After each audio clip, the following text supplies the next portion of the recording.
You are next.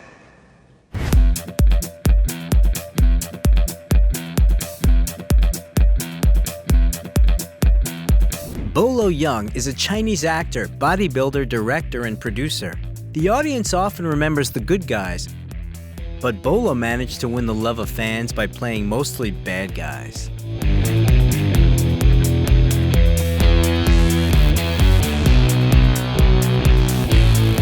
Bolo Yeung, where is the Chinese Hercules now? Yang Si, better known as Bolo Yeung, was born on July 3, 1946, in the Chinese city of Guangzhou, into a family of a local entrepreneur and housewife. At the age of 4, the boy became interested in Kung Fu, and at the age of 10, he began to study martial arts with local masters. He also attended acrobatics training and became interested in weightlifting. He successfully combined martial arts with power loads, which allowed him to become the Chinese champion in powerlifting. Contrary to popular belief, Bolo wasn't a Shotokan karate champion and never practiced this kind of martial arts. In the mid-60s, the young man fled from communist China to Hong Kong. More precisely, he swam there. It was one of the few escape routes with the least likelihood of meeting the border patrol. In Hong Kong, Yang Si became a coach and opened his own bodybuilding school. Soon he came to the attention of an agent of the largest Hong Kong film company, Shaw Brothers Studio, who invited him to star in a movie. In 1970, the 23-year-old athlete made his motion picture debut in The Wandering Swordsman, in a supporting role, and won the Mr. Hong Kong title in the bodybuilding tournament, which he continued to confirm for 9 consecutive years. After playing brutal villains in 14 more films, including the action movie 5 Fingers of Death, the aspiring actor decided to leave the studio.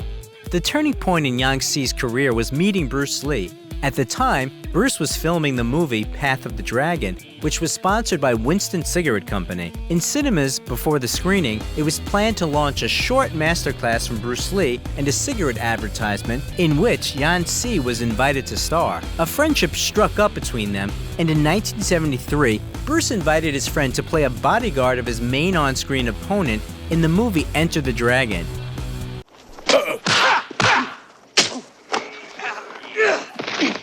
It was in this film that Yang Si played a character named Bolo, which he later chose for his stage name. In this movie, Bolo Yeung didn't fight Bruce Lee. He promised to put up a fight in the next film, which was to be Game of Death, but Bruce Lee died 6 days before the premiere of Enter the Dragon. The release of the action movie Chinese Hercules followed. Well, in that case, what do we do with them? We kill them. And dump them. Even though Bolo didn't play the main role in it, the nickname Chinese Hercules got firmly entrenched for him, like another nickname, the Beast from the East. Working with the legendary Bruce Lee made it easier for Bolo to get roles in movies, but his friend's death had closed his way to American cinema for many years. Left unsupported, he continued to play villains in local action films such as the 1974 The Young Dragons and the 2 parts of Bruce and Shaolin Kung Fu. We know nothing about the actor's wife, but their eldest son David was born on July 3, 1974, and he followed in his father's footsteps. From childhood, he practiced martial arts, and at the age of 14, together with Bolo, he appeared on the stage of a bodybuilding tournament for the first time. In addition, he starred in several films and is now engaged in coaching. Later, the couple had a daughter called Deborah, who was practicing bodybuilding under guidance of the older brother, and the younger son Danny, who also linked his life with sports and practices Brazilian Jiu-Jitsu. In 1978, Bruce Lee's picture Game of Death was completed with the use of stunt doubles and was released in cinemas. Bolo Yeung also appeared in it. The actor also tried his hand at directing. In 1979, the comedy thriller Bolo and the film Wendo were released. Among the actor's subsequent works are the action movie The Ninja Strikes Back, the horror movie The Boxer's Omen, the action comedies Millionaire's Express, Lucky Stars Go Places, Where's Officer Tuba, and My Lucky Stars. In 1986, Bolo worked with Bruce Lee's son Brandon on the set of Legacy of Rage. I've been fighting in the streets for 10 years.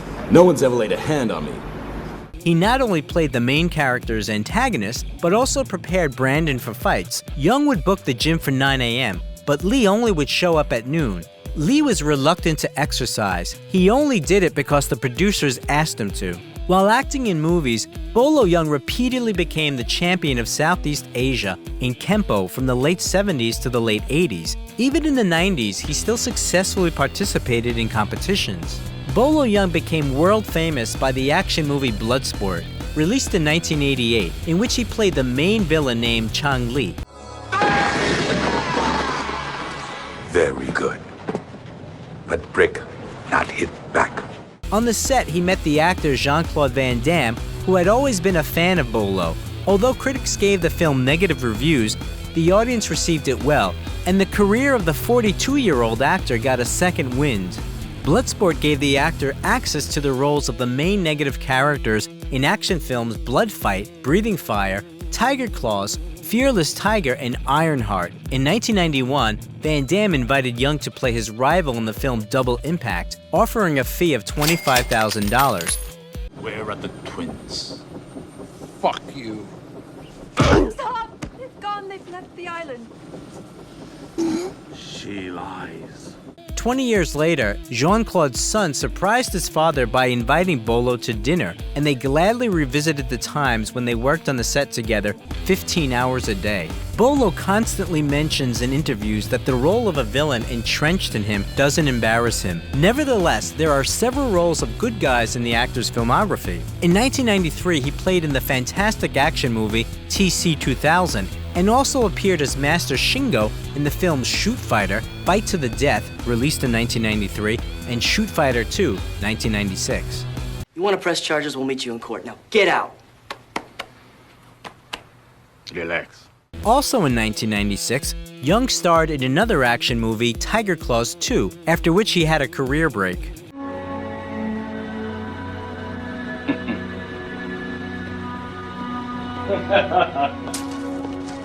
In 2006, Yahoo conducted a survey asking users who is the best actor in kung fu films, and Bolo took second place right after Bruce Lee. In 2007, he was invited to star in The Ultimate Fighter, co-produced by the United States and Kazakhstan. Due to legal issues, the film never made it to the cinemas. It was limited to screenings at several festivals until it went online more than 4 years later. In 2008, Bolo officially announced that he was leaving his work in the cinema, but after that, he nevertheless starred in 2 more films made in Kazakhstan. In 2011, Bolo Yeung came to Russia at the invitation of a fitness club. He had visited Moscow earlier in the 90s and announced work on a joint picture, but the project was never implemented. Bolo also appeared in an episode of the documentary project Jean-Claude Van Damme Behind Closed Doors. It is worth noting that Yeung has also appeared in several documentaries about Bruce Lee.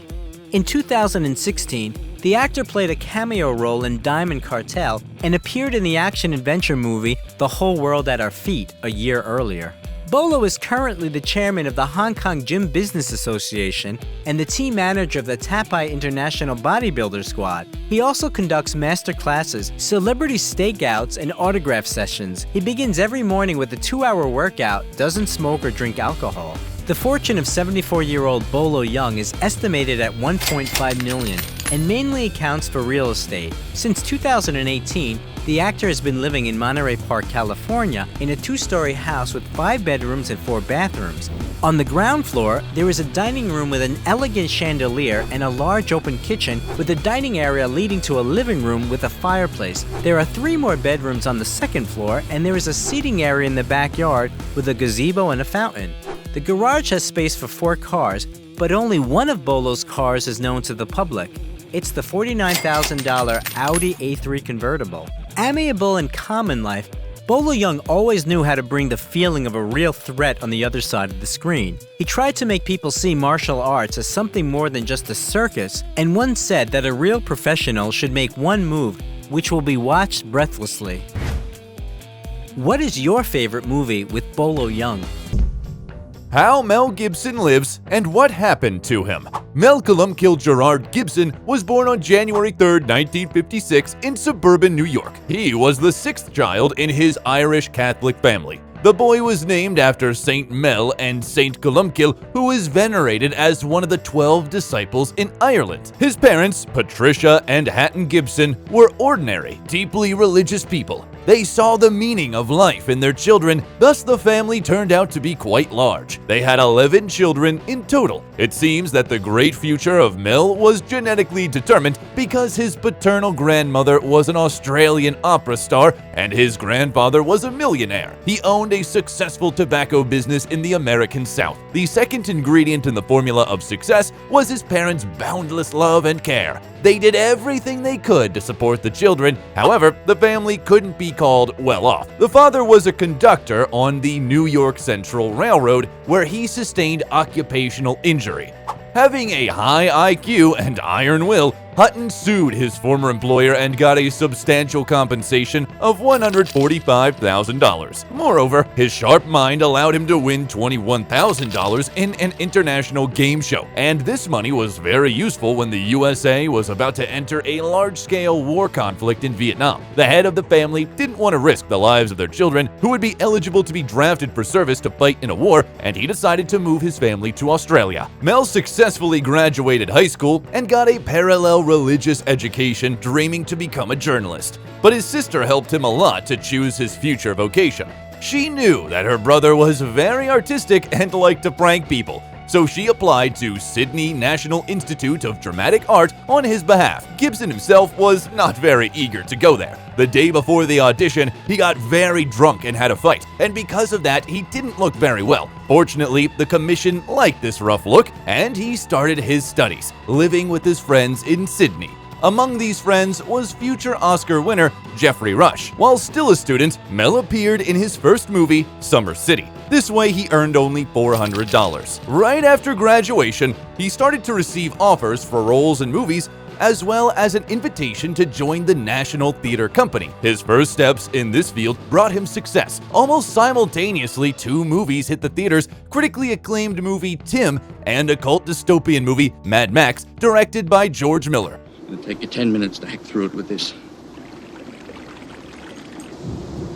Now, if you're lucky, you can hack through your ankle in 5 minutes.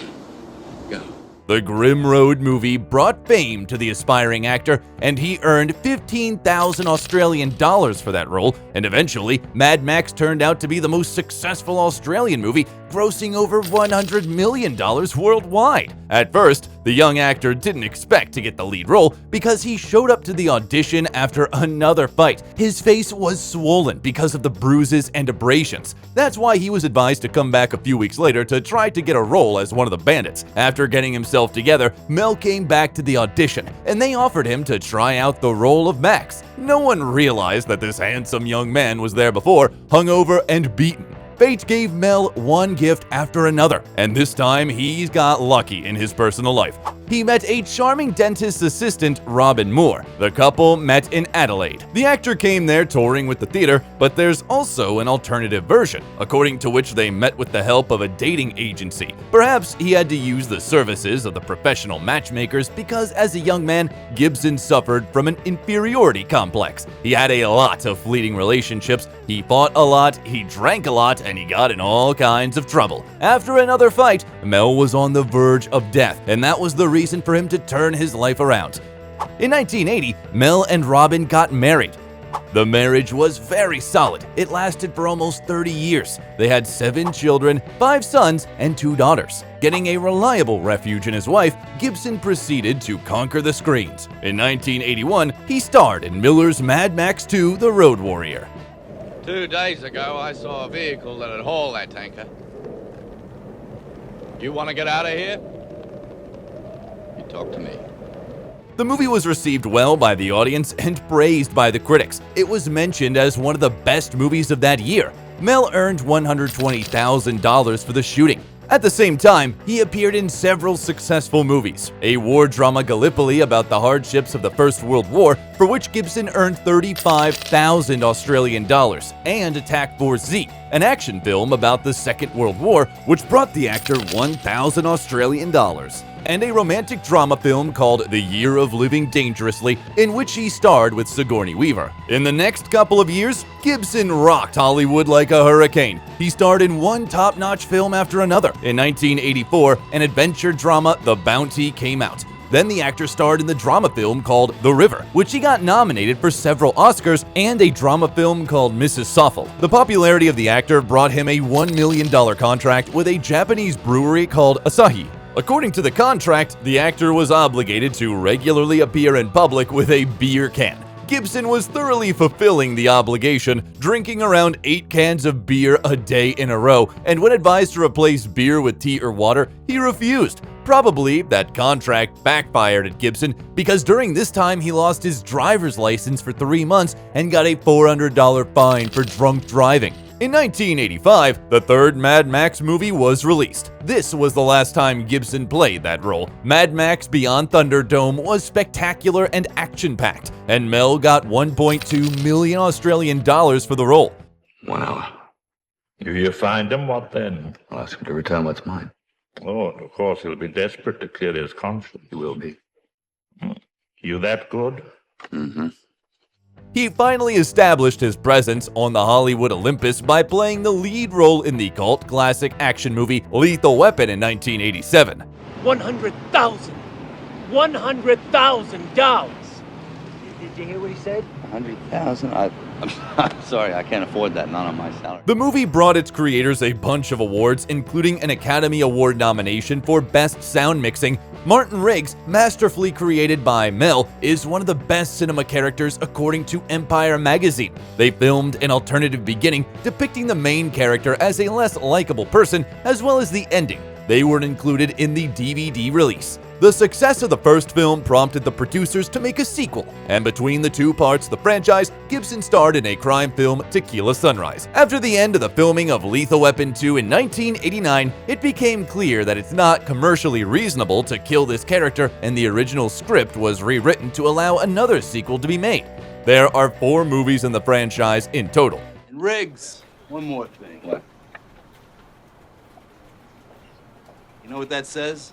Yeah, same thing as that, but I don't give a... Mel had to refuse the role of Batman to be able to star in the sequel. However, the magnificent performance in the first film gave Gibson the opportunity to fulfill the dream of any actor to play Hamlet in the film adaptation of Shakespeare's tragedy. The scene of Riggs' suicide attempt left director Franco Zeffirelli speechless, and he wanted only Mel to play the lead role. None of the major film companies wanted to fund the adaptation, so Gibson had to create his own company to begin the filming. This is how Icon Production was created. It introduced more than 20 movies. As a logo, Mel Gibson used a fragment of the Virgin of Vladimir icon. This made Mel Gibson very busy in the 90s. He starred in Bird on a Wire, Forever Young, and the action movie Air America. He got paid $7 million for the latter. In 1992, the fans saw the next movie about Martin Riggs. The third Lethal Weapon was a massive box office success and made Gibson richer by $10 million. Then, the American Western comedy Maverick thundered at the box offices, and Mel received even more money for it, $15 million. I might have said a gutless cheat, but never Cheat. a coward. Cheat. Never call a man a coward. I was teasing. Teasing! Oh. I don't like being teased. Besides, the ambitious Australian man tried his hand at directing. He filmed his first movie and played the lead role in it, The Man Without a Face. Despite the hopes, was not successful, which can't be said about Gibson's next movie. The epic historical war drama about Scotland's struggle for freedom, Braveheart, blew up the screen. You tell your king that William Wallace will not be ruled, and nor will any Scot while I live.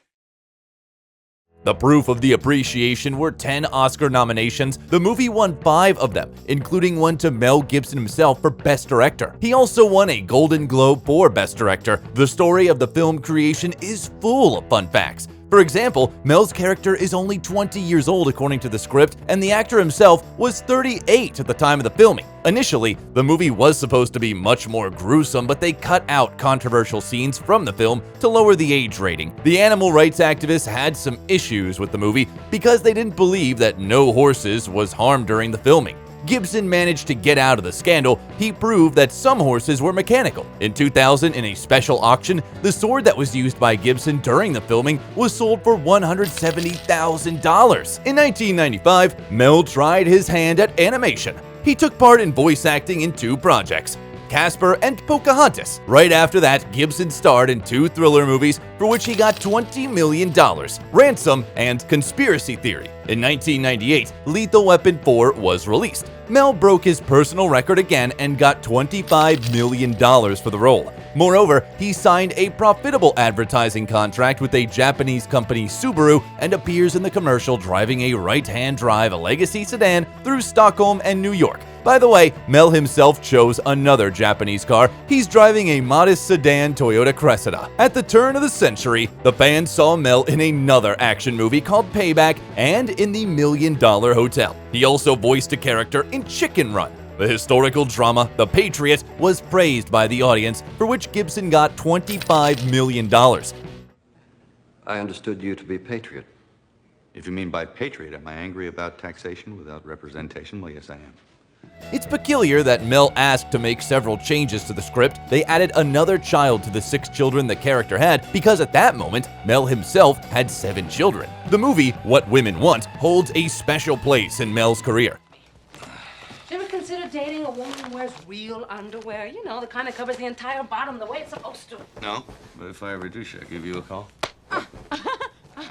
A hoax and prank enthusiast, he brilliantly played the role of a charming ladies' man who gained the ability to hear women's thoughts after being electrocuted. The comedy film was a smashing hit, getting over $374 million in the worldwide box office. It was ranked 4th among the most successful movies of 2000. At the same time, Mel got into a huge-scale pharmaceutical war waged by the United States Department of Health and Human Services. It was trying to restrict the consumption of vitamins by the Americans. As a protest, Gibson appeared in a video in which his home is raided by a SWAT team. The actor, wearing a bathrobe and holding a vitamin C container, says to the SWAT team, "It's just vitamins." Since the early aughts, Gibson has not been that active as an actor. He appeared in such films as Signs and We Were Soldiers, which brought him $50 million in total, a musical crime comedy, The Singing Detective, and the TV series Complete Savages. Mel spent more and more energy and resources on his own projects, mostly as a director. His 2004 epic biblical drama film, The Passion of the Christ, was a really huge event.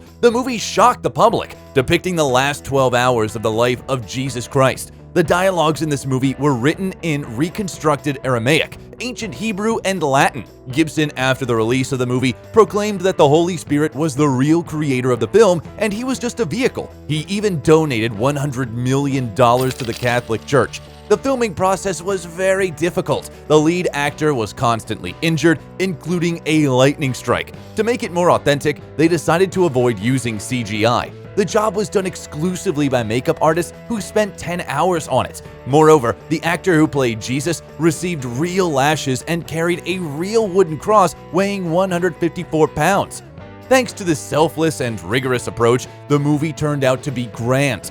The whole society was shocked, including Pope John Paul II, who praised the movie, and Gibson's daughter Hannah was so impressed that she even expressed a desire to take the veil and become a nun. The phenomenal box office receipts of the movie was no surprise. It earned $609 million worldwide. Because of that, it is still in the top 10 of the highest grossing R-rated movies. After the filming, Mel decided to buy the lush green Mago Island in Fiji archipelago measuring 8 square miles for $15 million.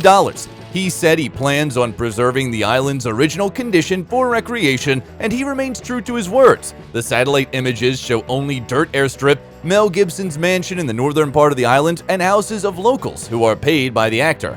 The next large-scale project of the Icon Company was the mystical movie Apocalypto, based on the historical myths and legends of the Maya tribe. Gibson was the producer, the director, and the screenwriter of the movie. Same as in the previous movie, Mel tried to make it as authentic as possible and didn't trust CGI to do the job. It was filmed mostly in the Mexican state of Veracruz, and they reconstructed step pyramids very close to the original. In the movie, Mayans are depicted as very cruel people, which was criticized by many historians, and representatives of one of the ethnic communities filed a report to the Human Rights Commission of the Yucatan state. At the same time, there was a huge scandal when Mel was arrested for drunk driving again. This time, the movie star acted really inappropriately, shouting anti-Semitic slogans and racial slurs. This stunt almost ruined Gibson's reputation, but he got away with it. He publicly apologized, speaking about lapses in judgment he's having from time to time. After this incident, Gibson retreated into the shadows for 10 years and didn't film any movies. Craving for solitude, in 2007, Mel bought a mansion with a plot of land of 400 acres on the Costa Rica coast. He's been thinking about buying a piece of this picturesque land when he was searching for a location for the Apocalypto shooting. He bought it for $26 million.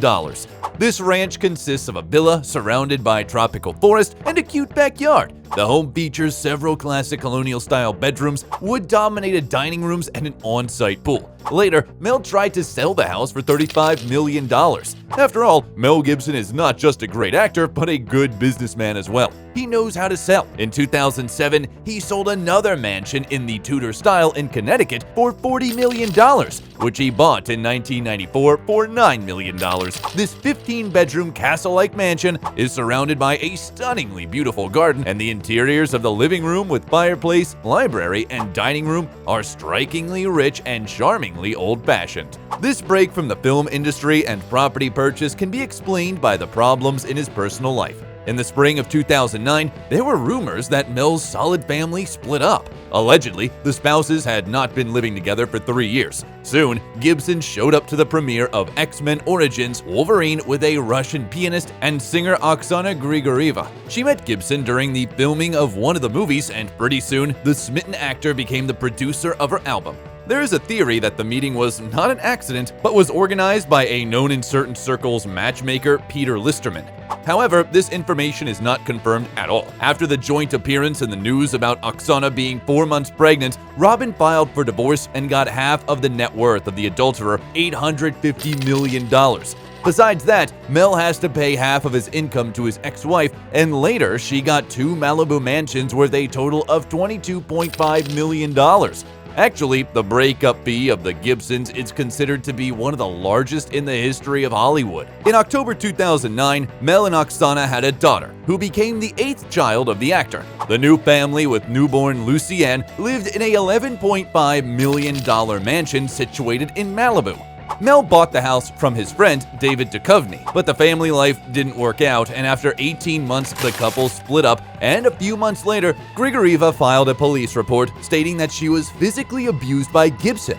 They have opened a criminal case against Mel, and he received 3 years suspended sentence, a $400 fine, and a restraining order prohibiting him from seeing their mutual daughter. Also, the court ordered him to pay his common-law spouse a $750,000 compensation and pay $40,000 each month until the child reaches the age of 18. Also, Oksana got a mansion in Sherman Oaks, which Gibson bought in 2009 for $2.4 million. The court ordered Mel to pay maintenance costs as well, but the woman wanted more, so she posted on social media a recorded phone call between her and Mel, during which he used racial slurs. This almost cost the actor his career and reputation. Many people turned against him, but not Jodie Foster, Robert Downey Jr., Robert Rodriguez, and Sylvester Stallone. They helped out the actor. Thanks to Rodriguez and Stallone, he managed to appear in such movies as Machete Kills, where he played a villain for the first time, and The Expendables 3. He thinks I'm joking. I'm not joking. You should see me when I'm angry. You'd be very impressed. Then very dead. As a result of the loud scandal, the filming of the action movie Get the Gringo was delayed, and the premiere of the eccentric drama The Beaver was cancelled. It was planned to premiere in December 2010, considering the Oscar nominations, but it was released only in May 2011. The premiere was a flop. The movie failed at the box office. To top it all off, in 2010, the actor got into a car accident. He crashed his Maserati car against a rock cliff on one of the Malibu roads. Fortunately, Gibson was not harmed, which can't be said about the car.